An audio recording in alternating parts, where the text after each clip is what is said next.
Bonjour les Congolais. Mbote bandeko babolingo. Eza ya bino ndeko masawa. Je suis là pour quelques minutes. Hein? Je voulais partager avec vous connaissances. Hein? Oui, nagala partager na bino mwa connaissance. Hein? Bon, kaka moi nenge toyeda na kaka moko, hein? Ozana idée ou bien on sala ka eloko et tu veux quand même partager ça avec les autres ou bien avec la communauté, ok? Parce que biso ba Congolais tozalaka toujours na comportement ya ko blâmer. Ba Congolais, soki Congolais azi kope, soki Congolais ayebi eloko, alakisaka baninga te. Soki Congolais ayebi likambo, alakisaka baninga te. Souvent pas nécessairement. Souvent les gens partagent les informations. C'est vous qui ne voulez pas ramasser les informations. Parce qu'avec ces informations qu'on vous donne, ça vient avec beaucoup de discipline, ça vient avec du travail. Et c'est le travail et la discipline qui manquent les Congolais. Congolais kanisaka, soki muninga azui, ou bien muninga zomona clair, c'est comme si tout était facile, quoi. Mais tant que qu'est-ce qui t'a pris pour devenir là où tu es devenu, ou bien okoma ici, okoma kiwana. Tu dois lui expliquer maintenant le travail, les sacrifices que tu as fait, qui t'a pris pour arriver là où tu es. Wana kolingate. Parce que yaka nisi nyonso kokoya na ciel. Tango bisi obina que non, je me suis quand même privé de beaucoup de choses. Hein. Pendant au moins 6 ans, 7 ans, je me suis retiré de beaucoup de fêtes. Hein? Oui. Parce qu'il y a des gens, lorsque les gens réussissent dans la vie, ce sont les gens disciplinés. Batu ba réussira kaka pamba te. So moni mutaza ko réussir, au moins peut-être à gagner qui loterie, hein? Ou bien je ne sais pas, gagner qui peut-être la personne a gagné na ndenge héritage. Mais pour réussir là, la réussite là, les gens qui réussissent, ce sont des gens qui sont vraiment disciplinés. Mimi usungu mbote ndeko nangai sava ya mikolo ebele na obengo kala mingi te nazaki busy ya kosakana te. Vous comprenez? La réussite là, ça prend beaucoup de sacrifices, ça prend beaucoup de détermination, ça prend beaucoup de comment on dit, on a pas déjà discipline, hein? Oui, ça prend beaucoup du travail aussi. Batu mingi nazako yoka batu kala tant lorsque j'étais un peu plus jeune et je n'étais pas vraiment sage encore, ou bien je n'avais pas encore notion ya musala ya discipline ya travail. Oyoka ka batu mingi batu mikolo bazako tonga muninga. Oh moni ye azwa mbongo, azwa yango na kisi. Ye abomisa bana na ye pona azwa mbongo, ye asala boye po azwa mbongo. Mais ce n'est pas tout le monde qui est passé dans les histoires là-bas comme ça pona koluka mbongo. Batu musuka bandeko yoka bazwe bisabiso ke bazwa mbongo po basala bakisi. Mais azwa mbongo po azwa bakisi. Mais tango oyoka okomona obi otali parcours ya tata wana, okomona keza mutu akendaka na bazamba, akendaka mikolo nyonso, surtout bataba Bukavu kuna bandeko yoka avant. Omona mutu akendaka na bazamba, kotaka na bawalikali, afandaka na Bukavu, mais mikolo nyonso zakuna na bawalikali, azako luka or, azako luka je ne sais pas quoi, azako luka nini, tango aye na ville aye koteka zwi mbongo na ye. Mutu andengo lokomona azako monter petit à petit.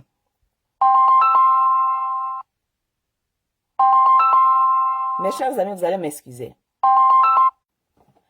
Mes chers amis, donnez-moi une seconde, hein, Nazaki na téléphone, hein, je vais ouvrir la porte et je reviens tout de suite. Donne-moi une seconde.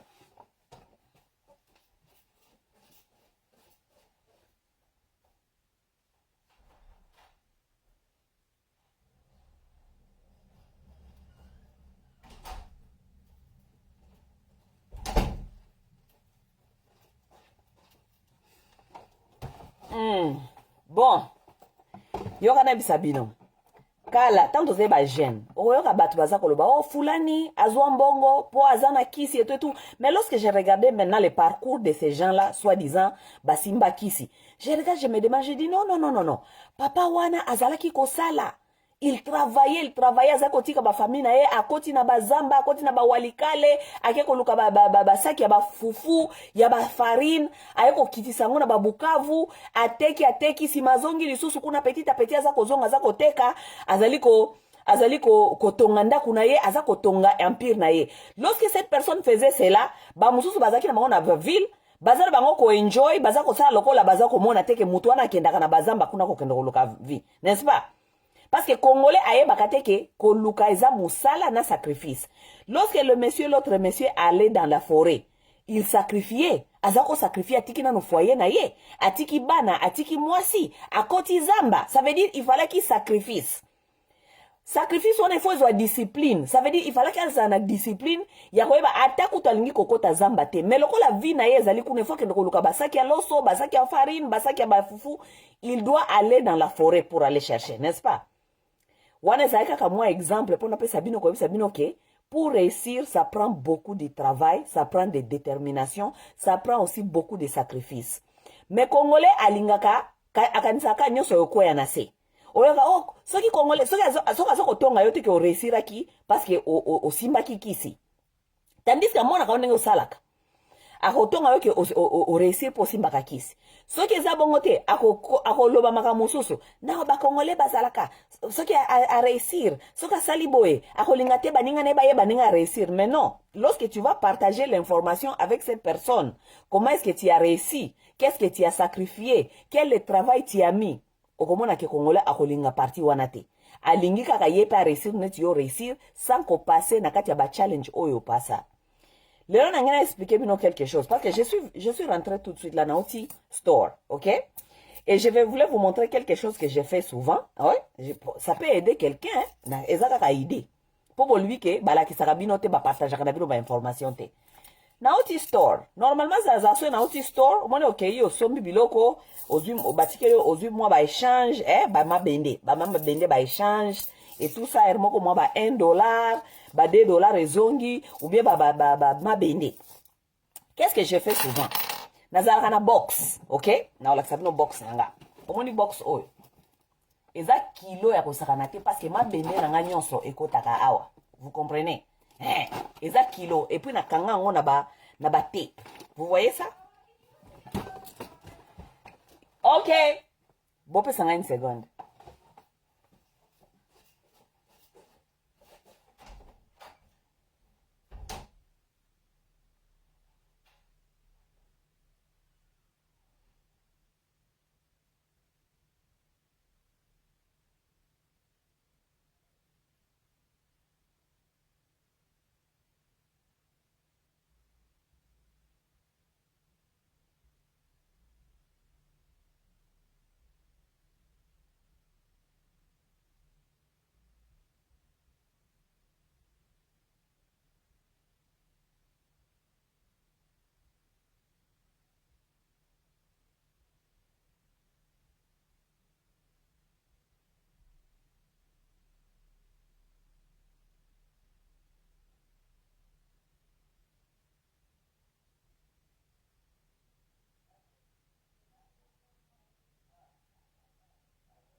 Eh, baninga bolimbisa. Na bande ko expliquer bino. Soki nauti na zandu, naza na mwa ba échange tikela inga na maboko, mwa ba mabende, biso nso zala mwa mabende er moko, oza mwa mabende, mwa ba 1 etikela ki na kati ya zandu, nazalaka na box, okay? Oyo box.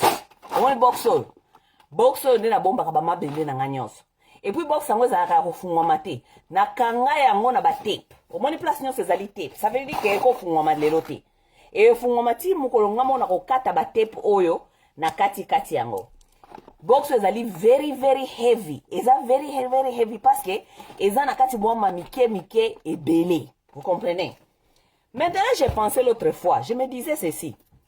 Parce que elle m'a mis na se retrouvaka ko uta bazandu bozana mwa bende ebele boy. Elle m'a ta ma bende ebele. So peut compter ba bende wana ba kwara ebele boy ko mona pe eko bimisata ba $3, $4. Ozomona. Ale mingi na zagasio na zina mabende na nga boye na tie yango na kati ya box na nga oyo. N'est-ce pas? Na tie yango na kati ya box. Ça veut dire que naza ko save, n'est-ce pas? Neti siko moni mwa mabende etikela inga na zandu na tie yango na kati ya box oyo, n'est-ce pas? Maintenant j'ai réfléchi, je me suis dit oh. Mais vous savez les Congolais la plupart tozo kufa pe ba pauvre parce que toza na notion na légèreté ya mbongo. Vous comprenez? Je me suis dit ceci. Ah na tiaka bambongo na ngo ya mike o tikali na kata basaki wana utizando tiawa. Na bi mais ba Congolais mingi bakenda ka église, OK? Kokenda église bon, mutu na ba façon olingo kende église okenda opesa kambongo na yo kuna etali yo kaka. Mais je voulais vous faire réfléchir, OK? Bino batu na kati ya diaspora. La plupart des temps so iboke église. Mingi bopesa ka au moins $5, $5. Oui. Oui, ezana ba baza ba fidèle ba pesa ka au moins $5. Ba o baza plus fidèle ba pesa ka même ba $10 par semaine akei kuna tie $10 na ye. Bino batu na kati ya diaspora, vous les connaissez très bien. Maintenant je réfléchissais parce que ngai côté mbongo na calculaka noki oui je calcule parce que je ne blague pas avec mon argent. Moi je ne blague pas avec mon argent. Na ndo ça calcule mukolo mususu nga bi bon ba fidèle obokenda kopesa mikolo nyonso $5 to pesa kaka 5 to bande ya muki parce que ba mususu bopesa ka plus que ça par semaine to ke na $5 so to biki opesa ka $5 chaque semaine oyo ke église chaque semaine chaque dimanche tu donnes $5, n'est-ce pas? $5 wana soko sali yango fois 4 parce que semaine eza na 4 oui mois eza presque na 4 semaines, n'est-ce pas? So sali 5 wana fois 4, qu'est-ce qui te donne? Ça te donne $20, n'est-ce pas? $20, OK? $20 wana soko sali yango fois 4. Oh non, $20 par mois, n'est-ce pas? Wana eza $20 par mois. 5 par semaine fois 4 donc par mois, ça fait $20, n'est-ce pas? Si on sali $20 wana, oh non. Oui, je regarde. Oui, non, ça la calcule, bah, ne kubo calculer, n'a peut-être ngane na ebi na noté. Non, t'as $5 chaque semaine, ok? Par mois, ça fait $20, n'est-ce pas? Par mois, ça fait $20. Ok, let me do this. Si ma $20 fois 12, ok? $20 fois 12, qui est par an, ok? Moutou namta ça la calcul nae, ok? $20 fois 12, $20. Bokoma, ah, bande kobiki zawa. $20 fois 12. Fois 12. Ce qui vous donne combien? 200?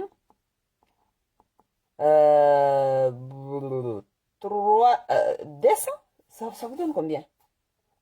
Oh non, c'est la calcul bande. Bino batu web ba calcul. Bon, c'est la calcul wana. Bon, pour na repesa bino kaka idée, n'est-ce pas?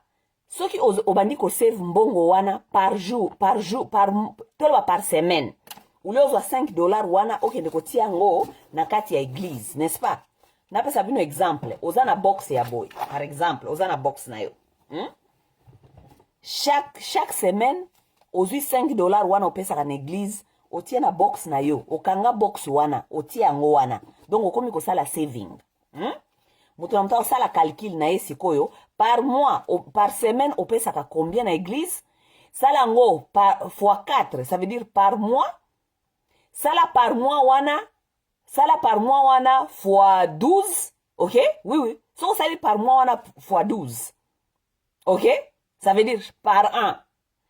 Si ma calculé yango ti soko zaki na mwana ya une année, ti mwana na kokokisa 18 ans.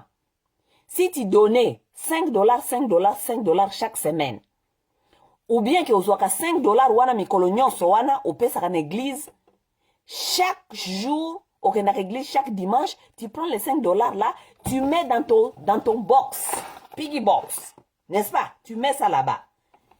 Si mokolo mwana na kokokisa 18 ans, vous allez aller faire des calculs, vous allez m'amener les chiffres ici, ça va vous faire combien? La plupart de vous, vous jetez votre argent. Ceux qui bosali ba calcul wana bo komana na tara ba $10,000 oyo bo pesa kana église tolo ba depuis mwana zaki na ina ne tita mwana kusa 18 ans. Ceux qui zaki ko save mbongo wana na kati ya piggy box na yo. Ti bana mwana no botama opesa ka susu $5 na église te. Okoma ko tiango na piggy box. Oza ko save yango pona mwana na yo. Oza ko save yango pona mwana yo. Mukolo mwana yo akokusa 18 ans azokende collège. Pasola box wana, pasola yango tala mbongo combien eza na kati yaya okoko kobimisa ta ba $10,000. Ba $10,000 wana opesi mwana na yo akende kobakisa na mbongo oyo ake kobandela nango université. Les Congolais, tant que vous savez makambo ba église oyo, ezali parce que nous on a tout compris derrière ces machines là économiques ya Vatican. Comment est-ce que tu peux donner ton argent toute l'année, depuis au bota mwana na yo, otikala jamais ko sa la mwana yo saving? Combien de parents congolais ont des savings pour leurs enfants? Vous n'avez pas aucun saving? Ce qui est même grave, vous n'avez même pas les savings pour vous-même. Vous n'avez pas un saving pour vous-même, mais vous donnez à l'église chaque dimanche. Même si c'est $5 que vous donnez là chaque dimanche. Faites ces $5 là fois 4, qui est par mois. Et puis fait ces $5 là fois 12. Ok? Oui. C'est $20 là fois 12. Oui, parce que $20 fois 12 qui va te faire toute une année, okoyeba combien on paie ça qui? Calculer en sikoyo, soko sali bongo pendant 18 ans. Au lieu de donner cet argent à l'église, tu donnes ça, tu gardes ça pour ton enfant. Tant moi on a 18 ans. Ofungoli box wana opesi mwana na yo mbongo wana akende ko bakisa na mbongo na ko aider na université. Mes chers amis, ezaka idée, c'est apprendre ou à laisser. Parce que vous pensez que les autres font des miracles. Ba mususu basala ka miracle te. Ba mususu ba yeba ka ko calculer, ko prioritize. Boye ko prioritize te. Boye ko dépenser correctement te. Vous vous rendez pauvre, mais vous enrichissez les autres. Bambon wana bokenda okopesa na église. Ça bénéficie qui? Les enfants du pasteur. Ça bénéficie le Vatican. Yo ke ko faire bango okoko comme ça bango riche, alors que yo moko ozali wana oza ata na saving te pona bana na yo. Tu n'as même pas un saving account. Tu n'as même pas un petit épargne que tu avais mis à côté pour tes enfants. Mais tu donnes à l'église tous les jours. Est-ce que ça a sens? Mes chers amis, c'est apprendre à laisser. Je vous dis seulement, hein, moi je vous montre seulement ce que j'ai fait souvent. Ok? Parce que je me souviens, il y a un peu longtemps, j'ai toujours eu un box comme ça chez moi à la maison. Net yo nazana ngo sikweza kilo ya kosakanati. Po bambongo na nganyo so ya mike ba $1, so na moni $1 nangeza ko trembale, na moni ba coin nangeza liko trembale, ale nyonso na tia kango awa. Na bloka eloko yo, mugolo na linga ko fungola ngeza ifo na pasola ngo. Vous comprenez? Il y a un temps très longtemps, na pasola ka box mususu ya boye, ezaka na kati bambongo na ngana mema ona kati na bank, ngamo na ndima kati ke mbongo ebele, eko bima na kati ya box ya boye. Vous comprenez? Siko ya bino nga kutu na pesa ka église te. Na préféré mbongo na ngana mike wana nyoso soki na lokoti na kati ya saki na ngai etikala ki na ba store na tie awa. Po mukolo na lingi na pasoli yango mukona moni ke tondi tellement na pasoli yango na kei siko na ngona banki na ke ko bomba lisusu kuna na tie na saving na nga lisusu. N'est-ce pas? Mais siko yo bino Chaque dimanche, wana, bozora $5. $5, bon, mais ma église. $5, bon, ma église. Calculez si quoi $5 na yo wana, fois 4 qui fait par mois, fois $20 wana, fois 12 qui fait par an. Salango, oyo wana par an, salango fois 18. Lorsque tu as un enfant qui est né, tu donnes $5 jusqu'à ton enfant à Okende College, à l'autre côté. Tandis que si tu avais un petit box comme ça, tu te dis, na place, na tia kambongo na micronia son église, 5, na ko la box ya boye nandaku, na ko sécuriser ango, chaque dimanche, je vais prendre mon $5 là-bas, je vais mettre dans ces box ici, pendant 18 ans, lorsque mon enfant sera prêt à aller à l'école, je vais, na boma box oyo, au fungoli, au calculer mbongo na kati, au kozanga $10,000 te. Oui. So ko sali $5. Chaque année, chaque semaine, 5. Si pendant 18 ans, okoki kozanga $10,000 te. Les $10,000 là peut servir à ton enfant lorsque ton enfant est prêt à aller commencer la vie. Ba mususu ba para mususu okope sa mwana na yo, tango alingia kende banda vie na ye, alingia bana moi business, alingia kende banda quelque chose, obimisi $10,000 au PCA. Mais comme vous les parents africains, vous n'êtes pas intelligents. Vous ne vous rendez même pas compte que depuis banda ou kende église, ti bana bakoli, bakoksiti ba âge combien, otika la tako kanisa $10,000 tope sa mwana na yo, mwana nanga awa lokolo bandi vi, ozana idée à business, zwa moi 10,000 oyo o bandela awa, botika la jamais ko salango. Mais vous avez accompagné l'église, donc votre argent, vous avez donné plus de $10,000 à l'église, vous ne savez même pas cet argent est parti où et ça ne vous est jamais revenu. Et tu n'as jamais kozonge la bino? Mukolo pe boko kufa awa, église pe kokunda bino te. Boko miko luka susu kaka mbongo na communauté kaka esika biso tozali, alors que yo pesa ba mbongo na wenyo sokuna na église. Oui, parce que tout le monde a pas église kunda ka bino te. Parce que biso ba congolais tolingi pe assurance ya vie te. Mukolo kufa awa, mbongo na wenyo so pesa communauté depuis. Vous vous rendez compte depuis ba maman na so ba banda okende église, combien ba pesa hakuna?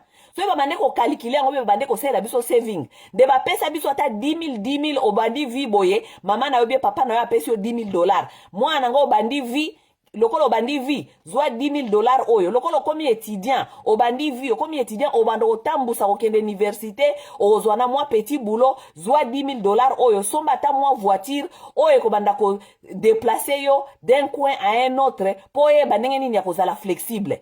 Jamais bino ba mama asika boyo kana bisa bino na pesa bino mayele, OK? Parce que moko na bino te para na ye atikala jamais ko pesa ye $10,000 kende ko banda vie lokola université linge banda kende ko somba ta mutuka ya takataka ya mukie oyo bana ko sala ba déplacement moko na bino te, mais ils sont allés là-bas laisser tout l'argent à l'église. Ti lelo ba même pas ko yeba ko compter ngo, ils ont laissé des centaines de dollars là-bas à l'église. Bino ba mama asika bozwa mayele na pesa bino mayele à partir à lelo. Parce que na biso ngama ona sala ka saving oyo. Bomani box na ngaya muneno. Eza kilo, eza tala na bambongo ebele.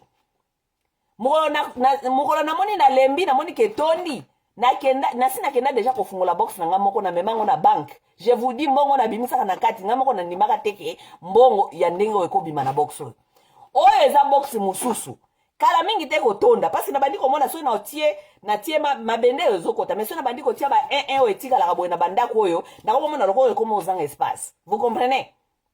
Ça veut dire kala mingi te lesoso il faut na fungola ngona memango na banque. Vous comprenez na kende kotia sko na saving parce que bawe ezalika ko ya mike etika la kana bandako awa etika na kati ya saki. Na maintenant vous pouvez vous rendre compte vous les nouveaux parents. Ba parents na bilo batikala jamais ko investir ko pesa bino ata $10,000 na maboko. Jamais. Yo moko se débrouiller. Bino siko fo bozwa mayele. $5 or bokina ko pesa mi konse na église. Luka box. Tiaka mbongo wana na box oyo. Ti mukolo mwana ko sa 18 ans. Mukolo mwana ko sa 18 ans. So alinga kende collège, alinga kende université. Lokola ba jeune université. Akozala azana université, mais en même temps il faut luka mwa musala pona abanda vie na ye. Il faut aller musala, ça veut dire que abanasko ko balancer ou bien ko juggle des choses à la fois. aokende université il faut akende musala pona okende université na okende musala il faut moi transport kama mutuka moko boye oyo banda kolongo soka longwe classe akende noki musala akende ko récupérer quelque chose kuna n'est-ce pas mais yo parent soko zaki opesa ki ata moi $10,000 na yo na bambongo oyo otika ki kopesa siko na église okoma kokosala ye saving mwana ngai ao bandi collège moi 10,000 yango yo luka nengo se débrouiller luka mwa mutuka ta ya 5,000 wana mususu etikali tia na compte parce que soko zana besoin ya livre nini ti accompagne ton enfant mabeto malamu mabeto malamu boka sina na accompagner bana bino nzambe yango bana kongole ba okende collège te bana bino ebele abaza kosilisa classe bafandi kaka boye ba okende collège te pourquoi parce que les parents ne savent même pas accompagner leurs enfants parce que bokanisa nzambe nde accompagner lelo bana bakongole mingi ba okende ata université te ba okende université te pourquoi parce qu'il y a pas d'accompagnement ba para bakenda kotika bambongo nyoso na ba église kuna bakoma ba pauvre bafandi na bandaku oyo bana o basilisi high school bangosko bakomi obligé bakende lisusu kosala misala po baya kosalisa lisusu ba para na kofuta lisusu ba loyer ba rent donc mwana na à venir na comme gâché a okende collège ndengene a okende collège te ba africain boza la sage parce que modèle tozali kokende oyo eza yango te soyez sage. Commencez à réfléchir. Arrêtez de vous... On est en train de vous vendre les choses imaginables, inexplicables. Vous êtes en train de mourir. Vous êtes en train de mourir pauvre parce que vous n'avez pas encore compris l'histoire des machines économiques. Il y a Vatican, naba pasteur d'abino bazali ko sisebino. A bon attendeur sali. O alinko continue ko pesa mbongo na ikuna na église, a continue ko pesa mbongo na église. Mais muto azui moi mayele lelo. Ayebake mbongo bopesa na église wana retour ezalaka te, OK? Et puis mukolo yo kozanga église pe pesa kayote. Na place ko pesa ka église, luka box na yo, banda kozwa $5 ana pesa ka mikolo na église, tiaka na box na yo oyo. Pendant 18 ans, tu vas voir qu'est-ce que ça peut te donner. Okofungola kango un jour comme ça ozwi mbongo zaki na kati ya box wana, opesi mwana yo akene ko banda vie. OK? C'est un peu ça. O tokabola matea te. Tokabole matea te. Nazo saluwa ngamo na sana box nanga awa. Soke tondi. Na ke nango na bank. Na ke kotia na saving nanga account. Oui. Je n'ai pas l'argent à donner à l'église. Je n'ai pas d'argent à donner à l'église. Non. Parce que l'église ne me donnera jamais rien. OK? A bon attendeur salut. Bino bataba église. Tozo komona bino ebele boza kokufa. Boye susu na communauté. Tosa la bino. Communauté ndesa la bino susu fundraising. Tandis que bozana ba église depuis bobanda ko kende kuna bo investira kaka bo pesa kaka mbongo kuna mais l'église est incapable même ya kokunda bino. Bon attendez sali continuez à donner l'église bo pesa bo sombatike na bino ya lola. OK? Na kaboli matea c'est apprendre ou à laisser, n'est-ce pas? O akozwa mayele akomona clair dans 18 ans. Ba ne ba komona clair dans 18 ans. O pe azui mayele te atika na kata sentiment etali a continuer ko pesa église. Elie sa ba pasteur, na ba pasteur. OK? Bye yo.